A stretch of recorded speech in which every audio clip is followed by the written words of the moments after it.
Begini Verja, tadi Ibu mendapatkan laporan dari teman sebangkumu kalau kamu mencoret-coret dinding pada saat jam istirahat. Apa itu benar Verja? Benar Bu. Baiklah kalau begitu, tidak kamu saja yang pernah melakukan kesalahan. Semua orang pun pernah melakukan kesalahan. Tidak ada manusia yang sempurna di dunia ini. Saya minta maaf ya Bu. Ya, kalau Ibu boleh tahu, apa alasan kamu melakukan hal itu? Saya hanya iseng saja Bu. Lalu, apa bayangan kamu tentang kelas yang nyaman? Bersih dan rapi. Kalau begitu, untuk kedepannya, bila saat jam istirahat, apa yang akan kamu lakukan? Saya minta maaf ya Bu. Saya akan menjaga kebersihan kelas dan tidak mencoret-coret dinding lagi. Baiklah kalau begitu, untuk kedepannya, semoga kamu mendapatkan pelajaran yang bermakna dari kesalahan yang kamu perbuat. Ya Bu, terima kasih. Selamat siang Jessica. Apa kamu tahu mengapa Ibu memanggilmu?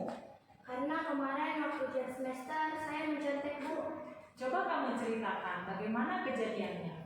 Iya Bu, jadi waktu itu saya membawa catatan kecil ke dalam ruangan dan diketahui oleh ibu pengawas.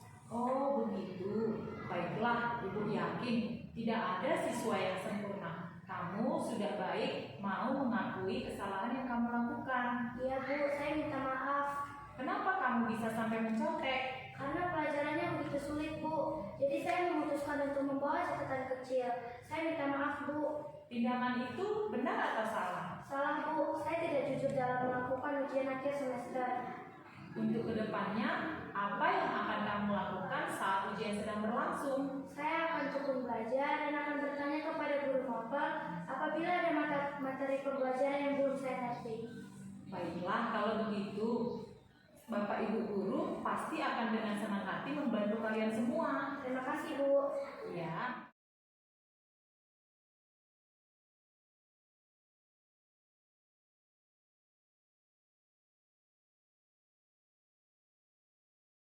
Yang terhormat Bapak Ibu dan juga CGP Angkatan ke-10 dalam hal ini Ibu Nedi.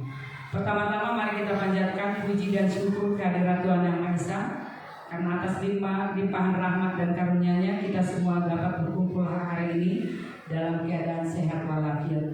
Pada kesempatan yang berbahagia ini, saya ingin mengajak kita semua untuk sejenak merenungkan betapa pentingnya budaya positif dalam kehidupan kita sehari-hari.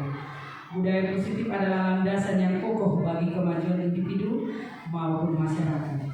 Melalui penerapan nilai-nilai positif seperti kejujuran, kerja keras, saling menghormati dan gotong royong, disiplin dapat menciptakan lingkungan yang harmonis dan produktif. Sebagai bangsa Indonesia yang kaya akan keberagaman budaya, kita memiliki banyak kearifan lokal yang mengajarkan kita untuk hidup dalam kebersamaan dan saling menghargai perbedaan.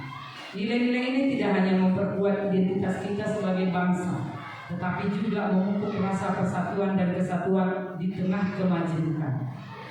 Marilah kita jadikan budaya positif ini sebagai panduan dalam setiap langkah kita.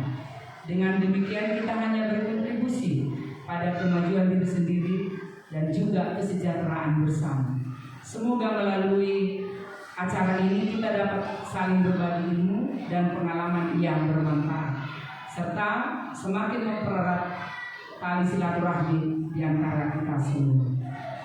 Terima kasih atas semuanya, dan untuk itu marilah kita mendengarkan pemahaman budaya positif yang dibawakan oleh CGP Angkatan 10 atas nama Ibu Lady.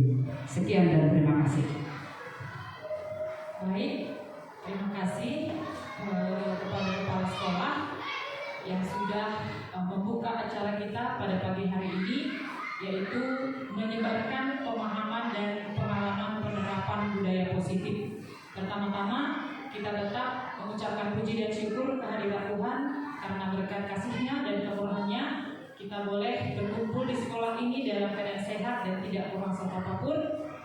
Dan juga yang saya hormati Ibu Kepala Sekolah beserta rekan-rekan guru SD 030277 yang sudah bersedia hadir untuk penyebaran pemahaman budaya positif yang akan saya paparkan kepada Bapak Ibu.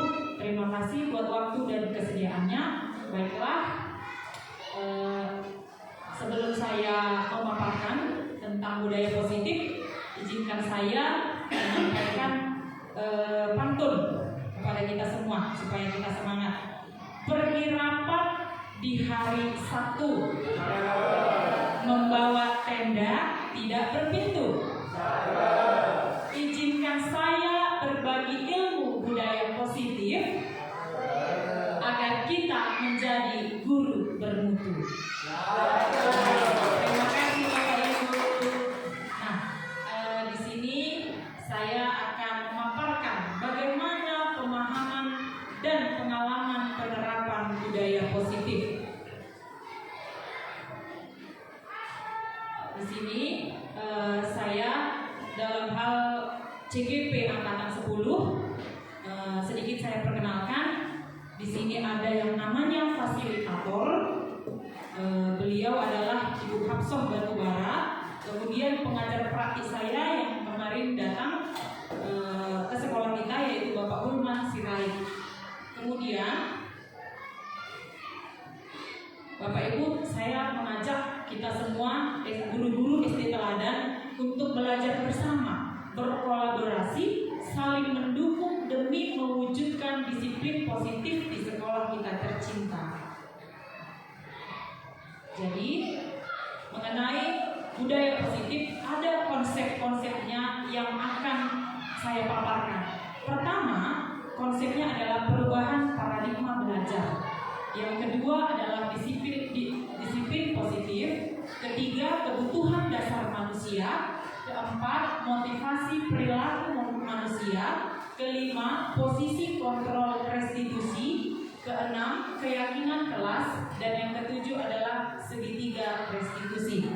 Jadi kita bahas satu persatu ya Bapak Ibu konsep-konsep daripada budaya positif. Yang pertama adalah perubahan paradigma belajar. Nah, apa yang dimaksud dengan perubahan paradigma belajar? Yaitu pembelajaran dengan paradigma yang baru, dirancang berdasarkan prinsip pembelajaran yang terdiferensiasi, sehingga setiap siswa belajar sesuai dengan kebutuhan dari tahap perkembangannya untuk mewujudkan profil pelajar Pancasila. Jadi di sini ada perubahan. Kalau dikatakan paradigma Bapak Ibu, ada perubahan kita dalam melaksanakan pembelajaran di kelas. Ya, konsep budaya positif yang pertama harus adanya perubahan.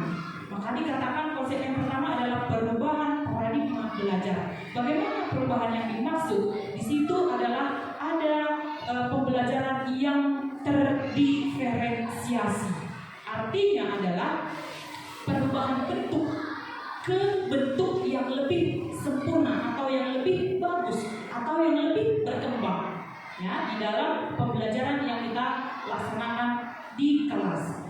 Kemudian pembelajaran yang terdiferensiasi itu juga harus disesuaikan dengan kebutuhan siswa. Kebutuhan siswa itu apa saja? Yaitu minat, bakat, potensi daripada siswa kita. Dan kita wujudkan itu Bapak Ibu, pembelajaran itu dengan mewujudkan profil pelajar Pancasila.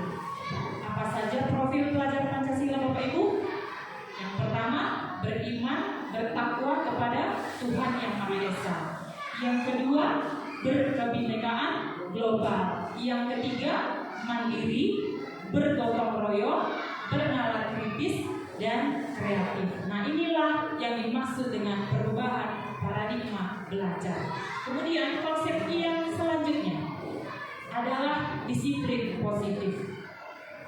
Disiplin positif dimaknai menjadi sesuatu yang dilakukan seseorang pada orang lain untuk mendapatkan kepatuhan.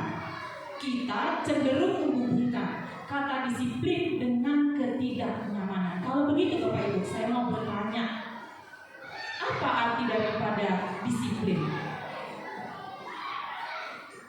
Kira-kira apa yang terbayang di benak Bapak Ibu arti dari kata disiplin? Ayo Bapak Ibu, kita boleh berkolaborasi, silakan. Ya, silakan Bu Yati. Tata tertib, disiplin adalah tata tertib. Bagus. Selanjutnya Bu, ya Ibu Kunde.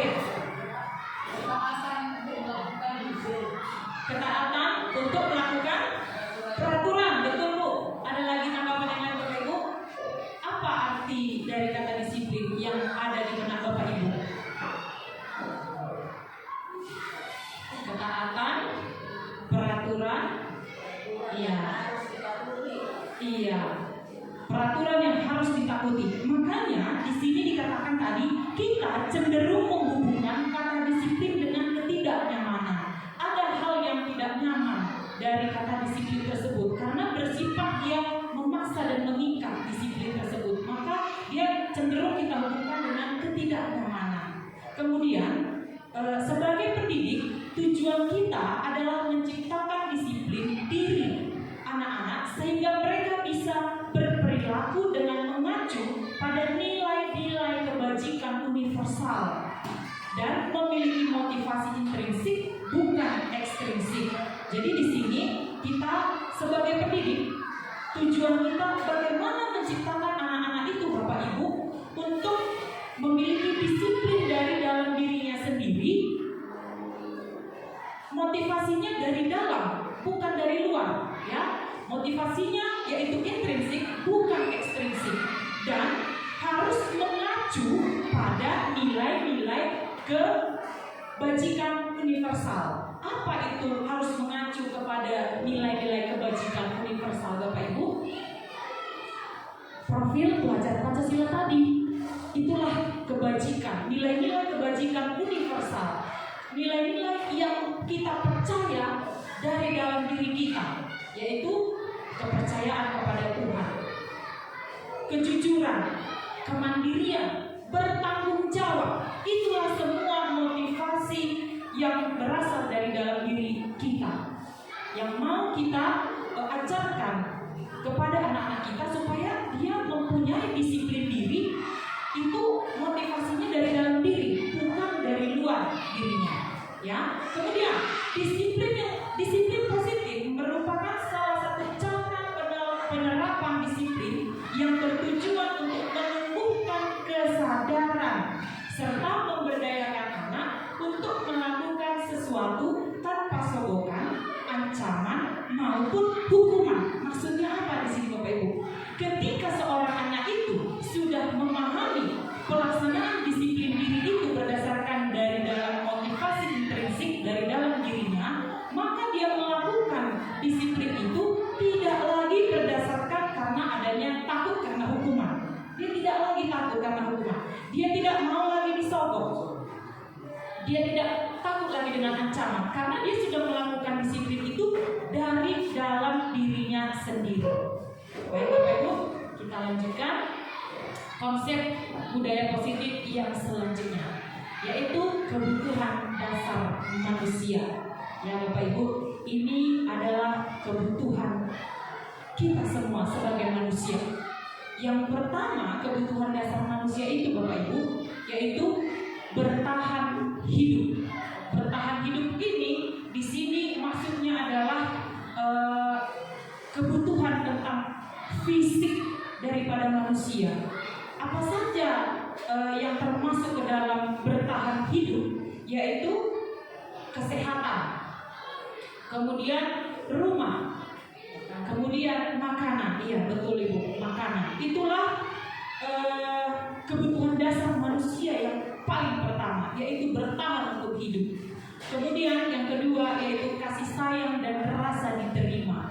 Di sini kebutuhan untuk kasih sayang dan rasa diterima itu adalah kebutuhan psikologis. Kalau tadi nomor 1 kebutuhan fisiologis, kalau nomor 2 ini kebutuhan psikologis, yaitu kebutuhan tentang kita, bagaimana kita ingin disayangi, diterima oleh teman kita, keluarga kita, oleh sekelompok orang di dalam tim atau di tempat suatu organisasi. Nah itu dia kebutuhan yang kedua daripada manusia, itu adalah kasih sayang dan rasa diterima. Bahwa kita sebagai manusia manusia memang ingin sekali diterima dan disayang dimanapun kita berada.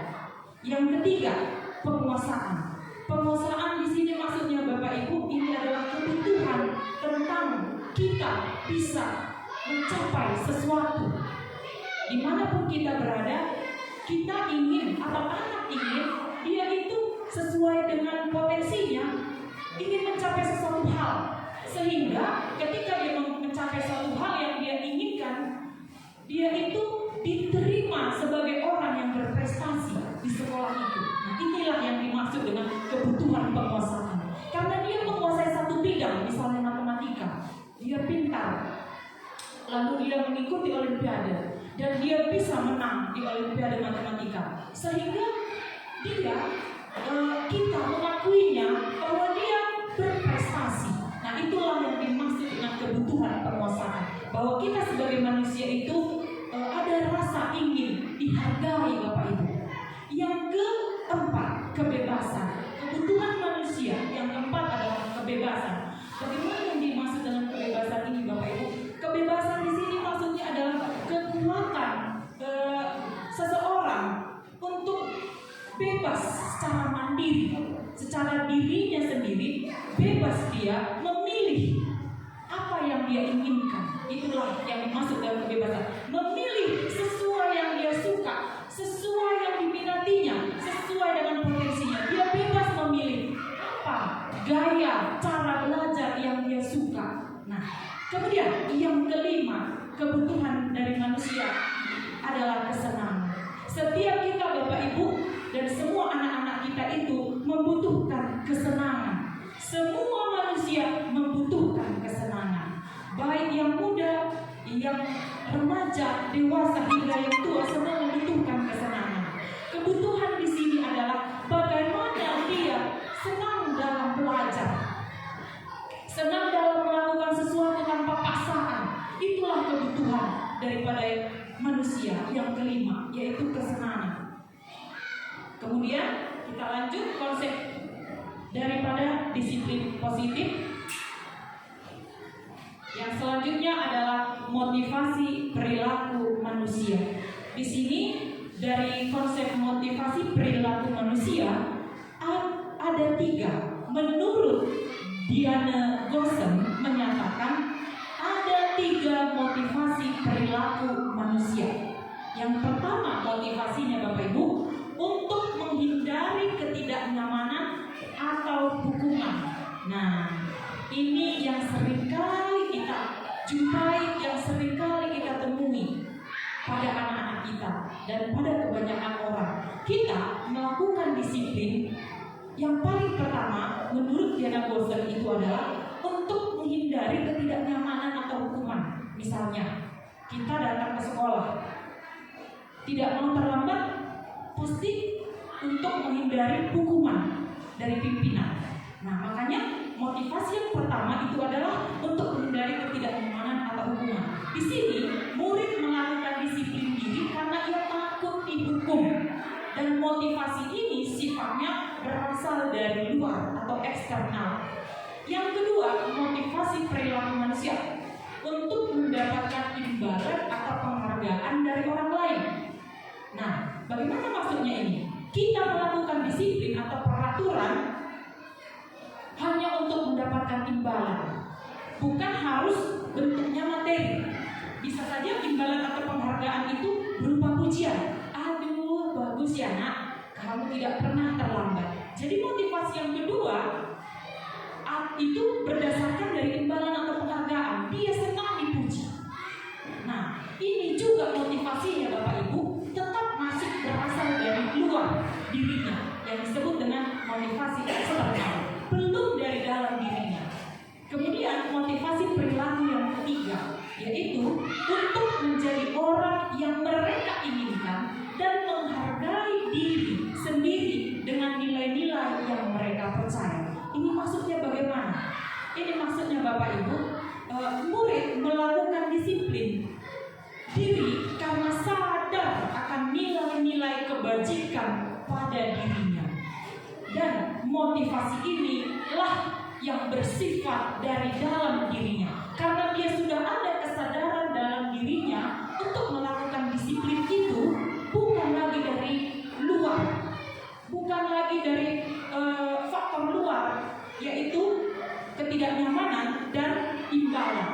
Tapi sudah dia lakukan disiplin itu berdasarkan dari motivasi dari dalam dirinya sendiri. Makanya disebutlah motivasi yang ketiga ini sifatnya internal dari dalam dirinya sendiri. Jadi ada 3 Bapak Ibu motivasi perilaku manusia menurut Diane Gosser.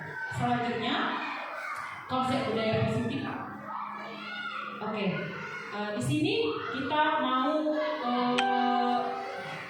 mempelajari konsep disiplin dengan identitas gagal. Bagaimana ya yang dimaksud dengan konsep disiplin itu dikatakan menjadi identitasnya gagal, alamatnya jadi gagal. Bagaimana? Yang pertama yaitu seperti yang dikatakan Diane Gosser untuk melakukan karena adanya hukuman. Nah, ya dari hukuman ini Bapak Ibu, konsep disiplin itu identitasnya gagal. Kenapa? Karena hukuman itu bersifat pertama menyakitkan. Betul ya Bapak Ibu? Menyakitkan hukumannya. Kalau kita marahin anak, kamu kenapa terlambat? Tidak boleh terlambat. Nah, ketika kita marahi anak-anak kita, pasti anak-anak itu akan merasa sakit hatinya, ya. Apalagi dengan bahasa yang semakin keras, ya, pasti akan ada perasaan di hatinya. Yang kedua, mengapa hukuman itu dikatakan identitas gagal? Tidak nyaman. Ketika kita menghukum anak atau seseorang, pasti perasaannya tidak nyaman. Yang ketiga, murid menjadi takut. Pasti ketika kita memarahi siswa, murid menjadi takut, ya. Kemudian bersifat memaksa. Ketika kita memberikan hukuman kepada anak, pasti sifatnya memaksa. Kamu harus berdiri di depan kelas, misalnya seperti itu kita katakan. Itu sifatnya memaksa Bapak Ibu. Kemudian murid menyembunyikan kesalahan. Ketika dia takut karena dia melanggar peraturan, maka dia akan menyembunyikan kesalahannya. Dia tidak mau mengutarakan. Kenapa kamu terlambat? Pasti dia tidak bisa langsung menjawab. Dia ingin menyembunyikan kesalahannya. Nah, selanjutnya dikatakan murid menjadi rendah diri. Ketika dia dihukum Bapak Ibu, berdiri di depan kelas atau hukuman apapun, dia akan ada perasaan rendah diri dari teman-teman sekelasnya atau sekelompoknya. Itu pasti ada. Dan yang kedua, identitas gagal dari konsep disiplin adalah penghargaan. Nah, inilah yang baru saya ketahui, bahwa penghargaan ternyata Bapak Ibu adalah konsep disiplin identitas gagal. Kenapa ya? Begini, karena sifatnya pertama tidak efektif. Mengapa dikatakan tidak efektif? Karena misalnya si Budi mendapatkan ranking 1 semester ini, si Ayu mendapatkan ranking 2 dan seterusnya sampai ranking 3. Kemudian di semester berikutnya dia tidak lagi mendapatkan ranking. Si anak pasti di dalam hatinya akan merasa dihukum. Kenapa aku tidak juara lagi di semester ini? Itu dia Bapak Ibu, penghargaan ternyata adalah sebuah hukuman identitas gagal. Kenapa aku tidak bisa lagi juara 1? Kenapa aku tidak bisa lagi juara 2? Nah, jadi tidak selamanya si anak itu bisa terus juara, tetap di juara yang dia dapatkan dari sebelum-sebelumnya. Sehingga ketika dia tidak mendapatkan juara lagi, mungkin ada anak nanti yang sebagian menjadi malas belajar, tidak lagi semangat karena dia tidak mendapat juara. Apalagi di semester berikutnya semakin menurun. Nah, itu makanya penghargaan ternyata adalah identitas gagal. Yang kedua, merusak hubungan. Maksudnya bagaimana? Ketika di dalam kelas misalnya guru memberikan penghargaan kepada anak yang bisa menyelesaikan pelajaran dengan cepat. Misalnya si guru memberikan hadiah buku. Nah, anak-anak yang lain yang tidak mendapatkan hadiah Bapak Ibu, mereka akan merasa iri. Kenapa iri? Karena dia tidak dapat. Kenapa tidak dapat? Bukan dia tidak pintar, memang dia tidak ahli di bidangnya. Mungkin dia tidak pintar di matematika, dia pintar di bahasa Inggris atau olahraga. Sehingga anak yang tidak mendapat penghargaan di dalam kelas dari gurunya, dia merasa iri Bapak Ibu. Itu makanya penghargaan di sini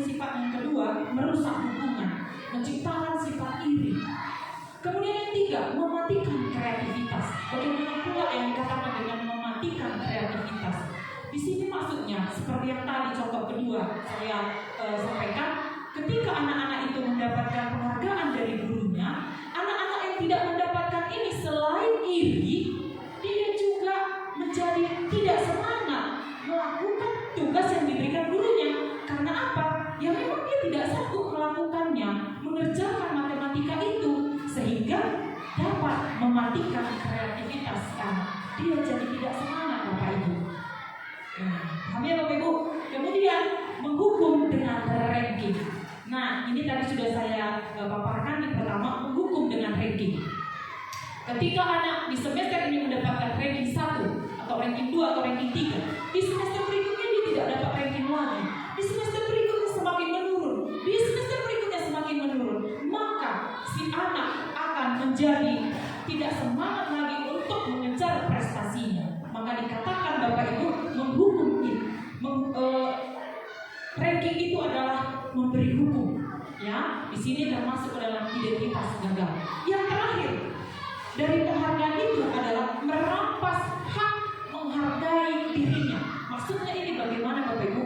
Ketika tadi yang saya contohkan si anak itu mendapatkan hadiah dari gurunya karena dia cepat mengerjakan tugas yang diberikan gurunya, teman-temannya yang lain yang tidak mampu mengerjakan tugas itu, dia tidak semangat lagi mengerjakan tugas tersebut karena dia tidak pandai di bidang itu.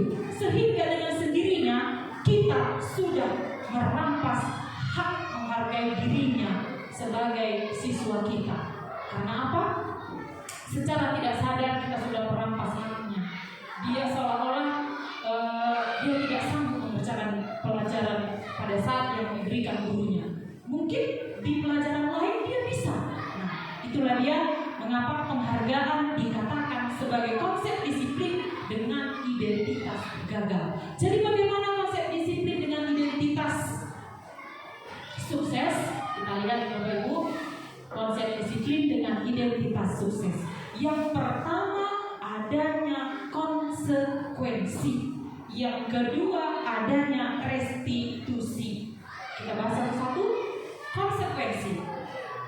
Di dalam konsekuensi, yang pertama, murid atau anak akan belajar taat pada peraturan. Misalnya Bapak Ibu, ada anak-anak kita yang terlambat ke sekolah, berarti dia sudah melanggar peraturan. Nah, kalau kita mau membuat konsep disiplin itu menjadi sukses, jangan menjadi gagal, kita boleh melakukannya dengan konsekuensi. Si anak kita berikan konsekuensi dari keterlambatannya, bukan hukuman, ya.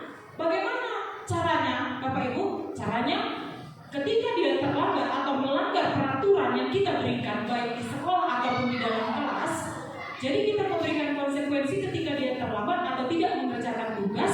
Misalnya konsekuensi yang kita berikan, kerjakan nanti pada saat istirahatnya. Nah, itulah dia konsekuensi Bapak Ibu. Atau ketika dia terlambat, nanti pulang sekolah tidak boleh langsung pulang. Kerjakan dulu tugasmu di sekolah. Nah, itu dia konsekuensi dari anak yang terlambat. Ketika pulang sekolah, kita mintakan waktu sebentar di sekolah untuk mengerjakan tugasnya. Jadi ada konsekuensi dari pelanggaran yang dia lakukan, bukan hukuman. Makanya yang nomor 1 dikatakan membuat murid atau anak belajar taat peraturan, bukan lagi takut pada peraturan. Kami Bapak Ibu. Yang kedua, mencoba mengontrol anak dengan penguatan positif. Di sini ketika kita memberikan konsekuensi kepada si anak, kita akan mengarahkan dia, mengontrol dia dengan penguatan yang positif. Itu tadi, kamu tidak mengerjakan tugas, nak. Jadi, bagaimana kesepakatan kita kalau tidak mengerjakan tugas? Nah, kita tanya kepada dia, karena kita sudah memberikan kesepakatan di dalam kelas kepada anak-anak kita. Kalau tidak mengerjakan tugas dari rumah, berarti dikerjakan pada saat istirahat. Nah, itu dia. Jadi ada kontrol positif di sana Bapak Ibu. Yang ketiga, kehilangan hak ketika kita memberikan konsekuensi kepada si anak, yaitu mengerjakan tugasnya pada saat istirahat, bukan menghukum dia dengan menghormat bendera atau di depan kelas. Waktu jeda seorang diri dia ketika dihukum itu tidak ada di dalam konsekuensi. Dia tetap bisa berbaur dengan teman-temannya ketika istirahat, karena tidak ada bentuk hukuman di sana. Konsekuensi yang dilaksanakan, boleh dia tetap berbaur dengan teman-temannya. Selanjutnya, dibuat oleh guru dan murid. Nah, ini dia Bapak Ibu, tadi saya sudah bilang, ketika kita memberikan konsekuensi kepada anak, sebelumnya kita harus sudah memberikan kesepakatan di dalam kelas. Ayo anak-anak, kita buat kesepakatan yuk. Bagaimana yang akan kita lakukan ketika nanti ada di antara kalian yang tidak melakukan atau mengerjakan PR. Mungkin akan ada kesepakatan antara siswa dengan guru. Bu, kita buat kesepakatan yang mengerjakan pada waktu istirahat. Nah, itulah dia. Jadi kesepakatan itu dibuat oleh guru dan murid. Ya, Bapak Ibu. Yang selanjutnya, membantu guru menyatakan peraturan, melakukan peringatan, dan menerapkan konsekuensi. Dari kesepakatan kelas yang sudah kita buat sebelumnya bersama siswa di kelas, nah, ketika ada yang melanggar, kita hanya tinggal mengingatkan. Ingatkan kesepakatan kita, karena kalau tidak kerjakan PR, bagaimana konsekuensinya? Dia langsung ingat, ya Bu, ketika istirahat saya harus kerjakan tugas. Nah, inilah dia konsep disiplin dengan identitas sukses. Yang pertama tadi konsekuensi. Yang kedua adalah restitusi. Restitusi di sini Bapak Ibu, yang pertama adalah murid atau anak belajar memecahkan masalah. Mengapa dikatakan memecahkan masalah? Ya, karena restitusi itu punya 3 tahap. Dan ketiga tahapan dari restitusi ini tujuannya adalah si anak dapat memecahkan masalahnya sendiri dari tahapan restitusi ini. Jadi restitusi punya 3 tahap. Nanti akan saya paparkan Bapak Ibu. Ya, nanti akan saya paparkan ketiga tahapan itu. Jadi yang pertama di tahap restitusi ini, murid itu kita ajarkan dia memecahkan masalahnya sendiri. Mengapa dia tidak mematuhi peraturan? Yang kedua, anak paham bahwa dirinya sendiri yang pegang kendali kontrol. Kalau tadi di konsekuensi Bapak Ibu, guru masih memegang posisi kontrol. Kalau di restitusi, anak itu paham dia memegang dirinya sendiri, memegang kendali kontrol atas dirinya sendiri. Ya, karena dia sudah diajak guru untuk memecahkan masalahnya sendiri. Sehingga sifatnya yang kedua itu dia bisa memegang kendali kontrol atas dirinya. Nah, karena kita sudah mengajarkan dia bagaimana kamu memecahkan masalahmu sendiri. Yang ketiga, murid atau anak tidak kehilangan waktu, namun bersemangat untuk memperbaiki diri. Kenapa dia dikatakan tidak kehilangan waktu? Karena ketika si anak melakukan kesalahan, si guru bukan menghukum, tapi mengajak si anak ke dalam suatu ruangan Bapak Ibu untuk melakukan tahap restitusi itu. Mulai dari menstabilkan identitas, validasi tindakan yang salah, dan menanyakan keyakinan. Diajak si anak ini, misalnya di situ bertengkar, beradu perkelahian mereka, kita bukan menghukum, tapi mengajak anak itu ke dalam suatu ruangan untuk melakukan restitusi ini. Makanya di sini dikatakan murid tidak kehilangan waktu, malah dia bersemangat untuk memperbaiki diri. Nah, itulah dia dari restitusi. Nanti saya akan paparkan. Kemudian di sini restitusi itu dibuat oleh murid sendiri, ya, karena dia yang memecahkan masalahnya sendiri. Selanjutnya, menguatkan guru menyebutkan keyakinan kelas, membimbing kerangka acuan berpikir restitusi murid. Bagaimana maksudnya di sini? Karena restitusi itu Bapak Ibu bersifat menguatkan si anak, menguatkan dia supaya jangan melakukan kesalahan itu lagi. Guru di sini memberikan kekuatan kepada dia supaya dia tidak lagi melakukan kesalahan tersebut, sehingga dia akan berusaha untuk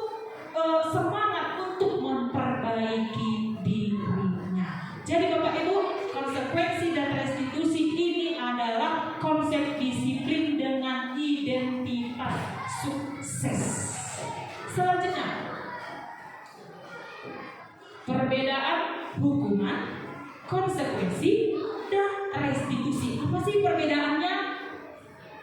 Oke, kita bahas ya Bapak Ibu. Yang pertama, hukuman. Ya, di sini guru menghukum siswa tersebut menghormat bendera 10 menit. Ini berarti berupa tindakan ya Bapak Ibu. Hukumannya berupa tindakan. Yang kedua, guru marah dan murid menjadi takut. Inilah dia sifat atau ciri-ciri daripada hukuman. Yang kedua, konsekuensi. Konsekuensi itu guru memberikan konsekuensi untuk mengerjakan PR-nya saat istirahat. Ya, bedakan antara hukuman dan konsekuensi Bapak Ibu. Kalau di konsekuensi tadi adalah mengerjakan PR pada saat jam istirahat, itu salah satu contoh daripada konsekuensi. Kemudian yang kedua dari konsekuensi sifatnya guru tegas dan siswa menghormati peraturan. Kemudian restitusi. Contohnya adalah guru menanyakan keyakinan kelas dirinya dan membantu siswa menyelesaikan masalahnya. Ketika si anak melanggar peraturan, guru akan menanyakan keyakinan kelas kita apa yang sudah kita sepakati. Nah, dia akan menjawab. Dia akan menjawab dari keyakinan yang sudah kita sepakati di dalam kelas. Dan dia akan berusaha menyelesaikan masalahnya sendiri. Kemudian sifat dari yang kedua restitusi adalah guru terbuka dan siswa menghormati dirinya. Maksudnya guru ini terbuka di sini Bapak Ibu itu tadi dia melaksanakan tahapan restitusi. Guru akan langsung berbicara berhadapan dengan siswa ketika dia melanggar peraturan. Guru akan mengajak dia ke dalam satu ruangan berbicara dan melakukan 3 tahapan restitusi sehingga ada keterbukaan antara guru dengan siswa atau anak. Selanjutnya Bapak Ibu, 5 posisi kontrol. Nah, 5 posisi kontrol ini adalah konsep daripada budaya positif. Bapak Ibu, dari 5 posisi kontrol ini, manakah posisi yang paling sering Bapak Ibu lakukan baik di sekolah ataupun di rumah?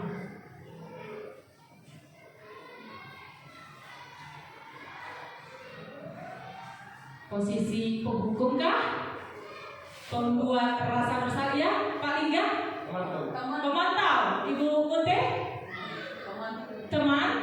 Ibu psikolog? Teman? Bapak Hobi? Pemantau? Bapak Liga? Pemantau? Ibu Fia? Teman? Pak Sitorus? Teman? Bapak Silalahi? Manajer. Oh, luar biasa. Ibu yang lain? Teman. Oke, bagus. Ya, jadi Bapak Ibu, kita sebagai pendidik ternyata ada 5 posisi kontrol kita. Yang pertama sebagai penghukum, yang kedua pembuat rasa bersalah, yang ketiga sebagai teman, yang keempat sebagai pemantau, yang kelima sebagai manajer. Nah, jadi apa sih bedanya dari kelima posisi kontrol itu semua? Kita lihat di slide berikutnya. Jadi inilah 5 contoh penerapan 5 posisi kontrol. Yang pertama sebagai penghukum, guru akan melakukan perintah atau hukuman kepada siswa dengan mengatakan patuhi aturan sekolah atau awas ibu hukum kamu berdiri di depan kelas. Nah, itu dia penghukum ya Bapak Ibu. Yang kedua, pembuat rasa bersalah. Guru akan mengatakan kepada siswa, berapa kali Bu Guru harus beritahu kamu, Bu Guru kecewa sama kamu. Nah, itu dia pembuat rasa bersalah kepada siswa. Yang ketiga, sebagai teman, ayolah yang tertib. Nah, ini mungkin sepertinya boleh di kelas, boleh juga di barisan ya Bapak Ibu. Ayolah yang tertib, buat Bu Guru bangga. Kali ini tidak apa-apa, kamu salah. Nah, itu dia sebagai teman. Ada kata-kata seperti seorang sahabat. Kemudian pemantau. kalau dia sebagai pemantau. Apa yang telah kamu lakukan? Sanksi atau konsekuensinya apa? Nah, itu dia kalau pemantau. Seperti tadi, ketika murid melanggar peraturan, gurunya akan bertanya, apa konsekuensinya? Karena kamu sudah melanggar peraturan. Nah, itu dia pemantau, Bapak Ibu. Guru bukan menghukum, tapi mengingatkan tentang konsekuensi yang sudah disepakati di dalam kelas. Ya Bapak Ibu, kalau menghukum tadi sebagai posisinya penghukum. Kalau pemantau tidak, dia akan memberikan konsekuensi. Yang kelima, manajer. Nah, ini dia yang kelima posisi guru ya, yaitu hari ini kamu terlambat. Ya, muridnya melanggar peraturan. Hari ini kamu terlambat. Kira-kira bagaimana kamu akan memperbaiki kesalahanmu? Guru menanyakan itu kepada dirinya, sehingga dia akan mencari cara bagaimana untuk menyelesaikan masalahnya. Nah, ini dia yang dikatakan dengan restitusi, Bapak Ibu.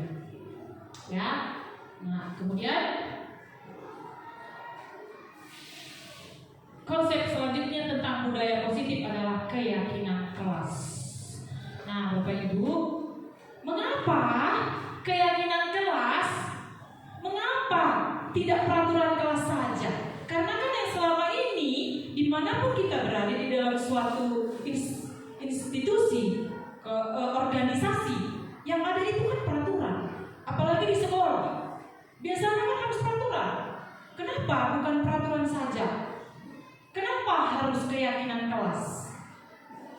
Nah, supaya membuka pemahaman kita antara keyakinan dengan peraturan, saya buat pertanyaan pemantik buat Bapak Ibu. Yang pertama, mengapa kita memiliki peraturan tentang penggunaan helm pada saat mengendarai kendaraan roda 2 atau motor?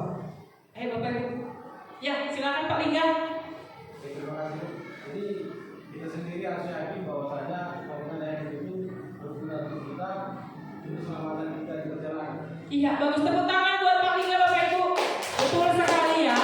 Helm itu dipakai atau digunakan untuk keselamatan. Bagus. Yang kedua, pertanyaan pemantik yang kedua. Mengapa kita memiliki peraturan tentang menggunakan masker dan mencuci tangan setiap saat? Ayo Bapak Ibu. Untuk menjaga kesehatan. Oke, tepuk tangan buat Ibu Rosli Simbolon. Ibu Rosli Simbolon menjawab untuk menjaga kesehatan. Ada lagi yang menjawab Bapak Ibu? Mengapa kita menggunakan masker dan mencuci? Ya, Ibu Untes akan Bu. Mencuci tangan setiap saat, menghindari kuman agar tidak mengenai tubuh kita. Bagus, Bapak sekali akan beri luar biasa jawabannya. Untuk menghindari kuman, betul Bapak Ibu. Memang dengan mencuci tangan lagi kita terhindar daripada kuman-kuman penyakit. Baik Bapak Ibu. Yang pertama tadi jawabannya, mengapa kita memakai helm? Ya kan, pada saat mengendarai kendaraan, yaitu untuk menjaga keselamatan. Itu yang kita yakini nggak Bapak Ibu? Itu yang kita yakini? Itu yang kita yakini Bapak Ibu? Yang kedua, mengapa kita memiliki peraturan tentang menggunakan masker dan mencuci tangan? Tadi jawabannya Ibu Rosli Simbolon untuk menjaga kesehatan. Yakin kita itu Bapak Ibu? Yakin? Yakin? Yakinnya itu, keyakinannya itu dari mana berasal?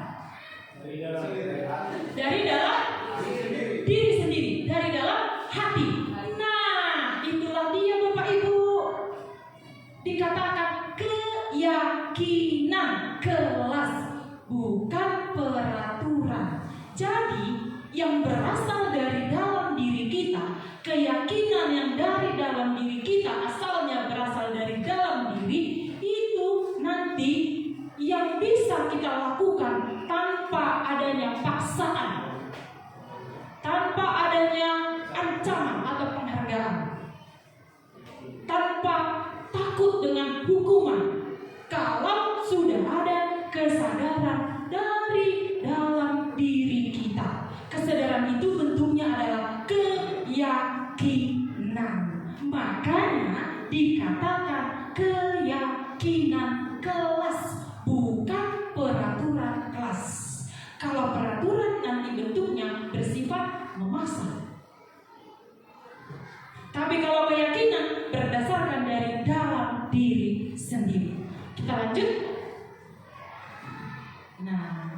Jadi di sini kami di kelas 6A Bapak Ibu sudah menerapkan kegiatan membuat keyakinan kelas. Bagaimana caranya Bapak Ibu? Dan inilah yang akan Bapak Ibu lakukan nanti setelah kami paparkan tentang budaya positif. Mari Bapak Ibu, tujuan kita adalah membuat budaya positif di sekolah kita ini bisa tumbuh. Ketika sudah tumbuh, maka boleh kita kembangkan. Mari kita tumbuhkan budaya positif itu Bapak Ibu, mulai dari membuat keyakinan kelas. Dan seperti yang sudah saya paparkan dari awal, juga membuat konsekuensi dan restitusi. Di sini ya, karena kami sudah melakukan keyakinan kelas, jadi kami harus tunjukkan kepada Bapak Ibu bagaimana caranya membuat keyakinan kelas. Jadi pertama, bagaimana caranya? Kita harus berdiskusi. Ada diskusi antara guru dan siswa untuk membuat keyakinan kelas itu. Pertama-tama yang kita diskusikan bentuknya boleh tentang peraturan. Peraturan apa saja yang kita laksanakan ketika kawanmu terlambat sekolah. Nah, kita beritahukan dulu apa-apa saja yang harus mereka tuliskan bentuk peraturannya. Apa yang akan kita buat konsekuensinya jika ada teman yang nanti tidak mengerjakan tugasnya. Nah, nanti mereka yang akan menuliskan di kertas masing-masing. Mereka tuliskan sebanyak-banyaknya. Kemudian setelah kita selesai berdiskusi tentang keyakinan kelas yang mau kita buat di dalam kelas kita akan merumuskan peraturan menjadi keyakinan. Semua nanti setiap anak itu Bapak Ibu mempunyai peraturan masing-masing. Mana yang sama itu kita satukan. Mana yang kalimatnya panjang kita sederhanakan supaya mudah diingat. Itu tujuannya. Tidak usah harus panjang lebar, tidak usah harus sampai keyakinannya sampai 20. Tidak Bapak Ibu. Kita sederhanakan mana yang sama dan kalimatnya juga kita sederhanakan supaya mudah diingat. Itulah dia merumuskan peraturan menjadi keyakinan. Setelah dapat keyakinan kelas kita di dalam kelas yang kita ajarkan, mari kita tempelkan Bapak Ibu. Ajak anak-anak kita itu, ayo nak, tempelkan di dalam kertas supaya kita buat di dinding. Sehingga setiap kita anak-anak, kita ingat apa konsekuensi ketika kalian melanggar peraturan. Ya, itulah dia cara atau kegiatan membuat keyakinan kelas. Dan harap nanti Bapak Ibu juga harus membuatnya. Karena bukan hanya untuk wali kelas ini Bapak Ibu, semua kita guru mapel. Selanjutnya, nah inilah dia keyakinan kelas yang kami buat di kelas 6A. Contohnya nanti Bapak Ibu boleh buat seperti ini. Yang pertama, hadir tepat waktu. Kemudian berdoa sebelum dan sesudah belajar. Bersikap baik, ramah dan santun. Jujur dan mandiri, saling menghormati dan bekerja sama. Oke Bapak Ibu. Nah itulah dia contohnya ya Bapak Ibu. Nanti ini boleh kita tempel di dinding kita, di kelas kita semua, bebas. Nah kita masuk ke konsep segitiga restitusi. Seperti yang tadi saya sampaikan, saya akan jelaskan dan paparkan apa itu segitiga restitusi. Jadi kita perlu pahami yang pertama adalah makna daripada restitusi itu terlebih dahulu. Apa itu restitusi? Restitusi adalah proses menciptakan kondisi bagi murid untuk memperbaiki kesalahan mereka sehingga mereka bisa kembali pada kelompok mereka dengan karakter yang lebih kuat. Artinya lebih baik dari kemarin setelah dia melakukan restitusi bersama gurunya. Dia akan menjadi pribadi yang lebih kuat dari yang kemarin karena dia sudah dapat memecahkan masalahnya sendiri dan dapat menemukan jawaban dari masalahnya, sehingga dikatakan dia dengan kembali pada kelompoknya dengan karakter yang lebih lebih kuat.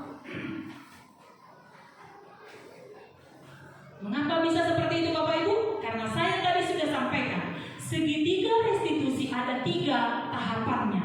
Yang pertama, menstabilkan identitas. Yang kedua, validasi tindakan yang salah. Yang ketiga, menanyakan keyakinan. Jadi inilah Bapak Ibu yang saya sampaikan tadi, ada 3 tahapan dalam restitusi. 3 tahapan inilah yang dilakukan guru kepada muridnya. Bagaimana cara melakukannya? Yang pertama, menstabilkan identitas. Guru ketika melihat anak atau murid salah, dia akan membawa si anak masuk ke dalam ruangan. Jadi yang ada hanya antara guru dan siswa. Apa yang dikatakan guru kepada siswa? Yang pertama, boleh dia mengatakan, berbuat salah itu tidak apa-apa, nak. Itulah menstabilkan identitas. Ya, yang kedua, tidak ada manusia yang sempurna, nak. Saya juga pernah melakukan kesalahan yang sama. Contohnya terlambat. Pasti kita semua pernah terlambat, Bapak Ibu. Pasti pernah. Makanya kita stabilkan dirinya, stabilkan identitasnya dari perasaan bersalah.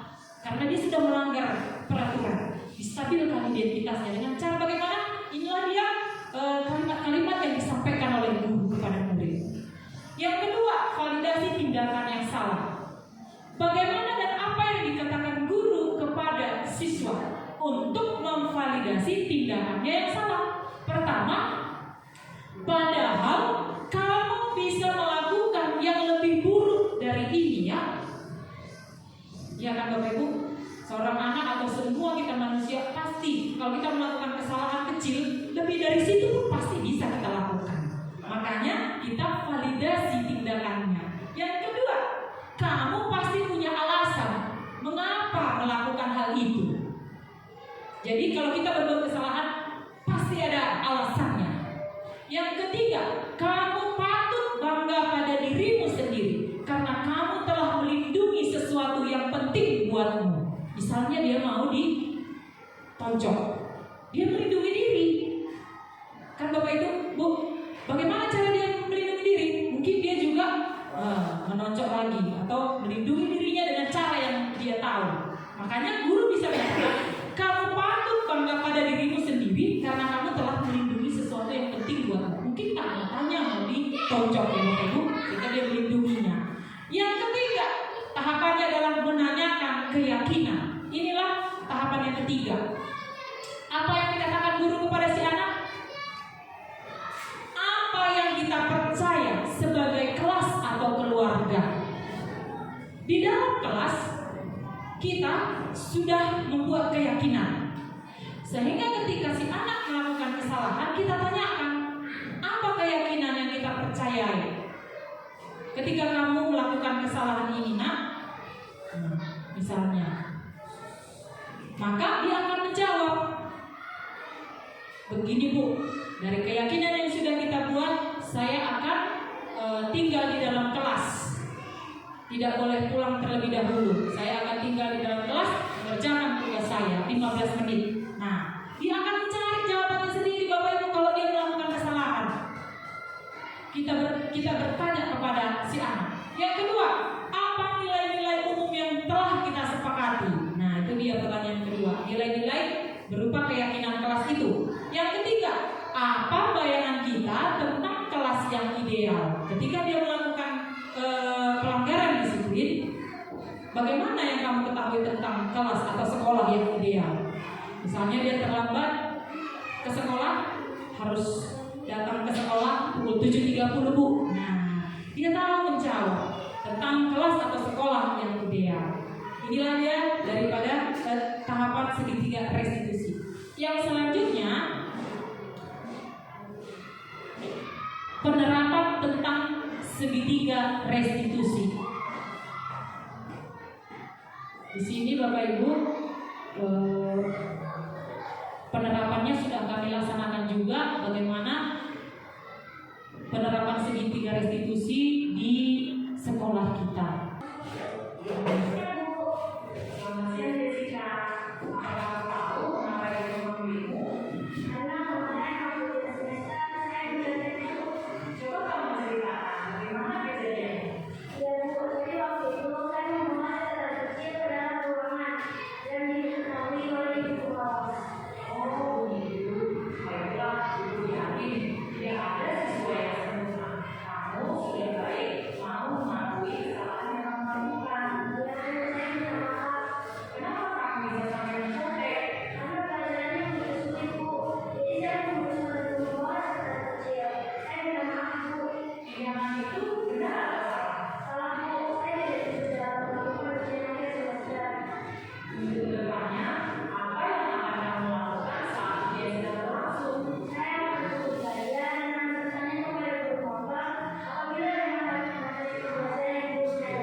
Itulah Bapak Ibu contoh penerapan segitiga restitusi. Yang pertama tadi ada menstabilkan identitas.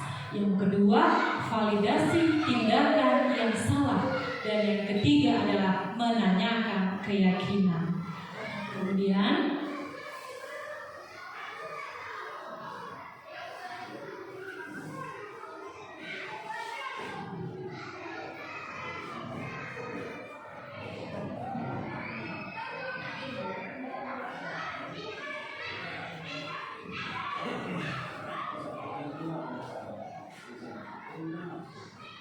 Bapak Ibu, jadi kesimpulan daripada penerapan disiplin positif, hendaknya guru memiliki standar kepribadian profesional dan sosial yang baik, di mana guru mampu berefleksi pada posisi kontrolnya saat ini. Bagaimana perjalanan dirinya sebagai seorang among, yaitu posisi manajer, yang menuntun murid menjadi insan yang mandiri, merdeka, dan bertanggung jawab. Ini dikutip dari Standar Nasional Pendidikan. Terima kasih Bapak Ibu. Semoga sesi belajar kita hari ini berguna dan bermanfaat sehingga dapat mewujudkan profil pelajar Pancasila. Salam merdeka!